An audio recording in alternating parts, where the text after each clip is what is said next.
네, 이어지는 시간 허반석의 작전 리포트 시간입니다. 네, 서경의 산업부장이시죠? 허반석 전문위원 인사드리겠습니다. 안녕하세요. 네, 안녕하세요.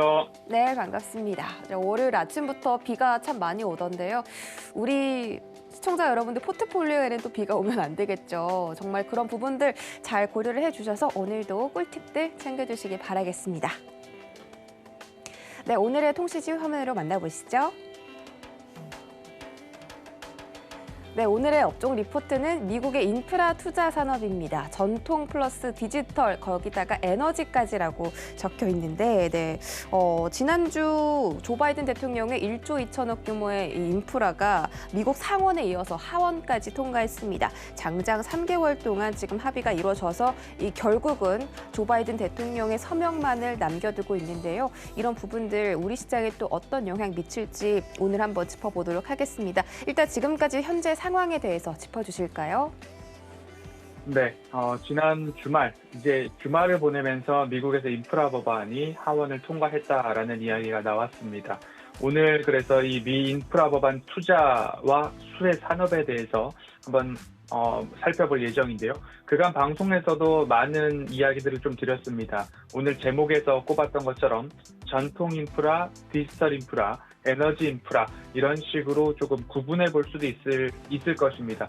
그래서 지금까지의 상황을 좀 살펴볼 텐데요. 8월 17일 KDB 산업은행과 3월 18일 삼성증권, 4월 14일 대외경제정책연구원에서 발표된 리포트를 가지고서 인프라 법안에 대해서 좀 말씀을 드리려고 합니다. 인프라 예산안 상하원 모두 다 통과가 되었는데요. 상원은 일찌감치 통과가 되었습니다. 바이든 대통령이 공약부터 취임하면서부터 이야기가 나왔죠. 더 나은 재건 프로젝트라는 이름을 좀 붙였는데요. 대규모 재정을 투입을 해서 미국의 노후화된 인프라를 개선하겠다라는 데 초점이 맞춰져 있었고요. 최초 이 인프라 법안이 발표될 때에는 1차 물적 인프라, 아메리칸 잡스 플랜이라는 제목을 좀 붙여보았고요. 그리고 2차 인적 인프라에서는 아메리칸 패밀리 플랜이라고 해서 인적 인프라, 물적 인프라와 인적 인프라 이 두 가지로 양분이 되어 있었고요. 지금도 두 가지로 좀 구분을 해볼 수 있죠. 최초 제시한 발표하는 1차로는 2조 2,500억 달러, 그리고 2차는 1조 7,300억 달러 규모의 말 그대로 총 4조 원 규모로 하면 우리 돈으로 4,400조 원이 넘는 어마어마한 규모의 투자 법안이었습니다. 미국을 일컬어 천조국이라는 이야기를 하는데요. 천조를 넘어서 4,400조 원이라는 예산안입니다.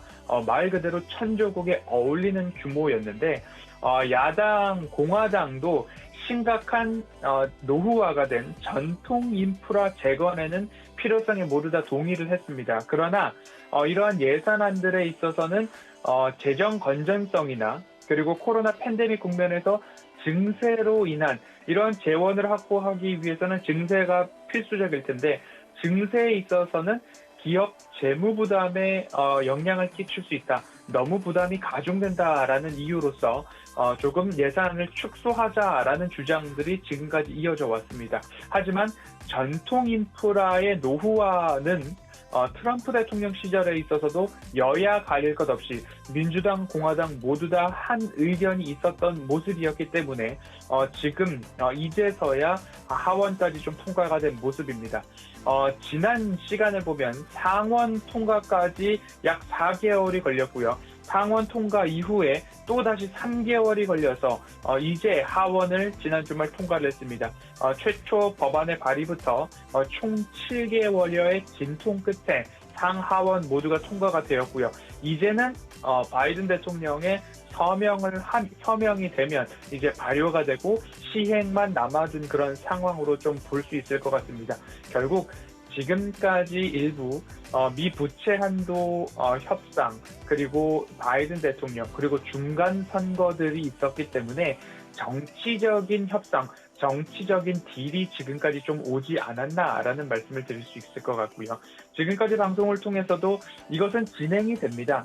진행될 수 있고 앞으로 이 길을 갈 텐데 현 국면에서는 상원을 통과하고 3개월 이상 딜레이되고 있는 모습들은 정치적 합의의 문제지 시행이 되냐 안 되냐의 문제는 아니다라는 말씀을 드렸던 것처럼 이제는 또 빠른 시행과 그리고 앞으로 남아 있었던 이 인적 인프라와 관련된 교육 인프라, 그린 인프라로 주목해 볼 수 있는 나머지 법안에 대해서도 차주 또는 11월 안에는 통과가 강하게 전망되고 있다라는 이야기가 나오고 있으니까요. 그 부분까지도 좀 주목을 해볼 필요가 있겠다라는 말씀 드릴 수 있을 것 같고요. 최근 전통 민주당 지지 기반이었던 버지니아 주지사 선거에서도 12년 만에 패배를 하고 자리를 내줬습니다. 바이든 대통령 취임 이후 가장 힘든 시기를 보내고 있는 최근이었는데 이제 이 인프라 법안들의 통과를 통해서 바이든 대통령이 다시금 힘을 낼 수 있지 않을까라는 생각이 들고요. 2차 세계대전 이후에 집권 1차 지지율이 가장 낮은 대통령으로 바이든 대통령이 꼽혀지고 있습니다. 그런데 이제 투자자로서 상반기에 무성했던 인프라 투자 법안이 연말이 다 돼서 통과가 되고 있고요. 개인적으로는 이런 생각이 듭니다. 세계 대통령이라고 불리고 있는 이 미국 대통령의 자리에서 2차 세계대전 이후 집권 1차 지지율이 가장 낮은 대통령이라는 오명을 받고 있는 바이든 대통령인데 그렇다라고 한다면 자리에 걸맞는 뭔가 대응이 또 나오지 않을까. 이제 정치적인 협상에서 마무리가 되어 가니까 그러면 대통령으로서 정치에 있어서 딜을 지금까지 못했던 것 정책 시행으로 뭔가 보여줄 때도 되지 않았나라는 생각을 좀 하게 됩니다. 이제 패밀리스 플랜이라고 했던 2차 인적 인프라 관련해서는 1조 7,500억 달러 규모의 사회복지성 예산안이 남아 있습니다. 함께 처리가 되나 싶었지만 하원 내 민주당 중도파 의원들이 예산 재원 조달이나 의회 예산국에서 보고서가 나오지 않았다는 이유로 반대 의견을 보이자 결국 표결은 불발되었습니다. 민주당 하원이 공화당보다 3석밖에 많지 않기 때문에 중도파 의원들의 의견들도 다 수렴을 해야 통과가 가능한 모습입니다. 바이든 대통령 저녁에 델라웨어를 방문하려다가 그 계획을 철수하고 민주당 지도부와 다시 한번 이야기를 갖고 의견 조율을 하며 접점을 모색을 한 이후에 발표된 성명에서는 11월 15일 하원에서 이 인적 인프라라고 불리는 사회복지성 예산안도 통과가 될 것으로 확신한다라는 이야기를 좀 했던 만큼 이제 인프라 예산안의 통과에 대해서는 모두 다 조금 긍정의 방향으로 볼 수 있을 것 같습니다.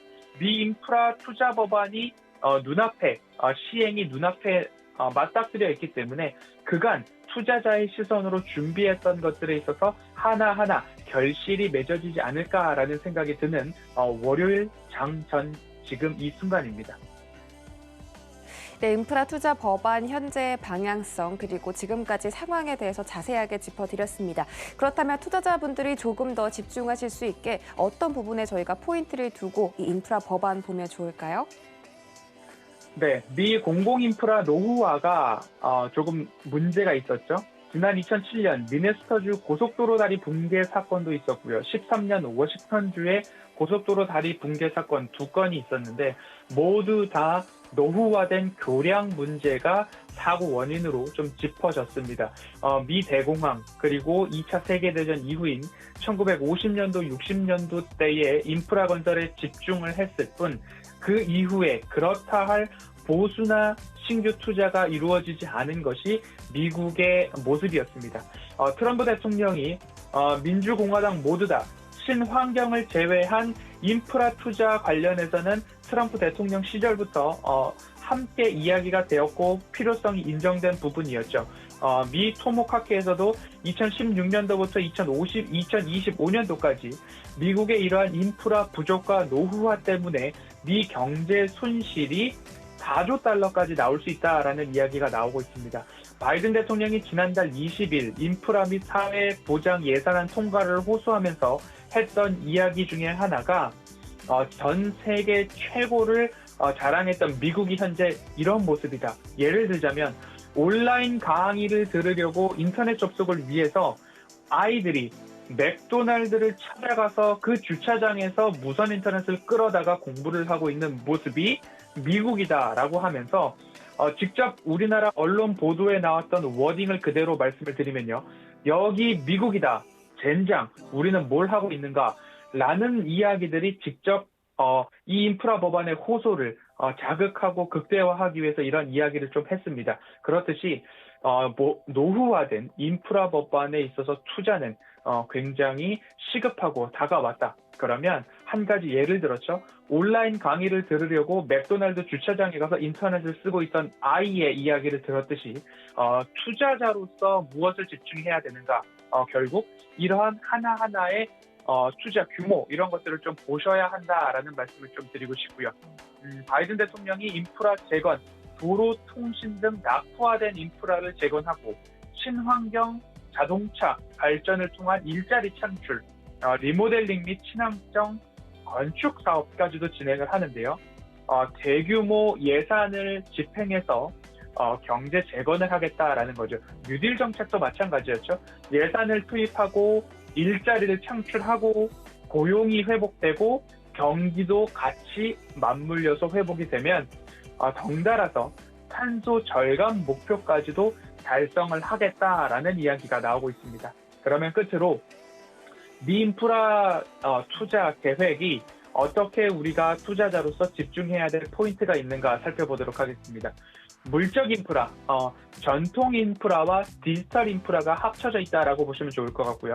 인적 인프라, 에너지 인프라와 교육 인프라가 합쳐져 있다라고 보시면 좋을 것 같습니다. 전통 인프라는 말 그대로 도로, 철도, 건설, 건축, 금속, 기계와 관련이 있다라고 보시면 좋을 것 같고요. 자금 조달에 따라서 금융업종도 마찬가지로 이 전통 인프라의 수혜가 전망됩니다. 운송 인프라를 본다면 전기차, 부품, 배터리 생산, 전기차 충전소, 스쿨버스를 전기차로 바꾸겠다, 대중교통들의 시스템 개선, 철도 현대화 여러 가지 이야기들이 있고요. 상수도 교체와 이 물과 관련된 노후화된 상하수도 교체가 얘기가 있고요. 그리고 미국 전역에 고속 광대역 통신, 인터넷 인프라죠. 그리고 노후화된 전력망을 현대화하겠다라는 이야기들 나오고 있고요. 주택가, 병원, 학교, 돌봄 시스템은 결국 이 두 번째 인적 인프라죠. 에너지 인프라와 교육 인프라로 합쳐질 수 있을 것 같습니다.